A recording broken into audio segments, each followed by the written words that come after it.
not a one-off. But let's get a different take. Joining me now, former IDF spokesperson Jonathan Conricus and the chair of urban warfare studies at West Point, John Spencer. It's good to have you both. Mr. Conricus, pleasure as always.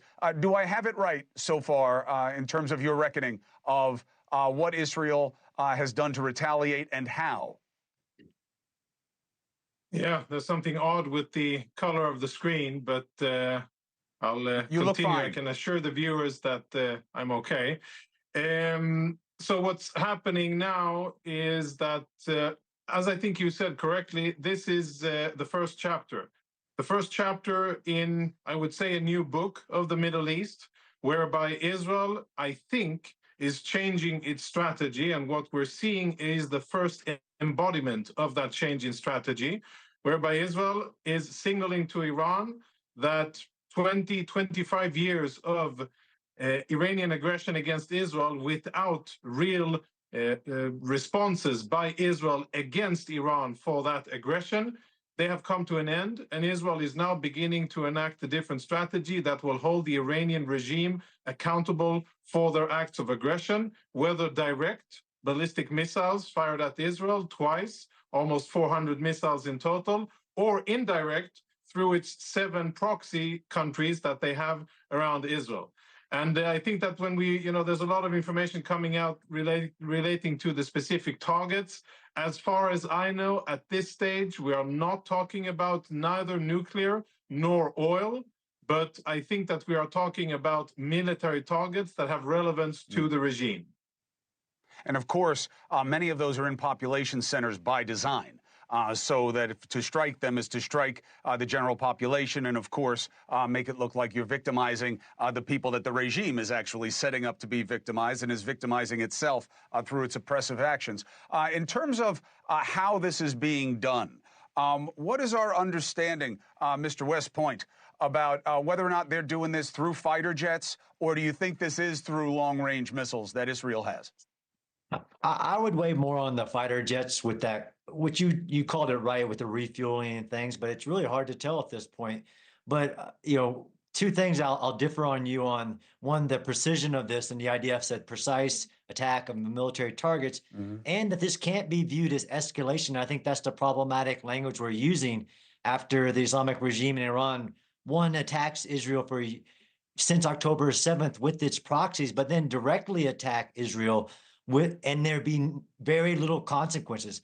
After the last attack of the 300 cruise missiles and ballistic missiles, both Israel and the United States don't do it again. Why is defense or survival claimed to be escalation? When you're attacked, you can defend yourself.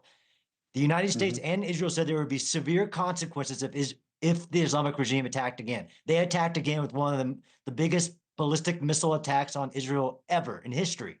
And this seems to be a limited response, but I agree with Jonathan that it just might be the start of it. But the behavior of the Islamic regime is what has to be changed. This isn't about escalation or tit for tat. This is about changing the Islamic regime's behavior where it's not okay to attack another nation because you feel like it. Right. I mean, look, I think the word escalation goes to Jonathan's point about Israel making a determination that it has to defend itself more actively and directly against the Iranian regime. That's the point. It's not about, I think, exacerbating would be the word that you don't want to use, that this is Israel trying to make it worse.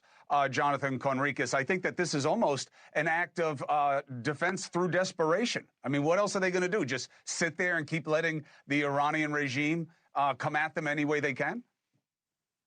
Yeah, many Israelis would say that this is about 15 or 20 years late, and the 2 attacks by Iran late. Israelis have been suffering the indirect attacks of Iranian proxies for about 20 years. Hamas, Islamic Jihad, Hezbollah, Iranian proxies in Syria, and the Houthis in Yemen. And this has been going on for a very, very long time, killing many Israelis, wounding many Israelis, and really holding Israel hostage to a very hostile Iranian foreign policy under this regime. I think that what we're seeing now is that beginning to change. And regarding precision, I agree here with what John said. I think that what Israel is doing is using manned platforms and delivering bombs with pilots controlling it.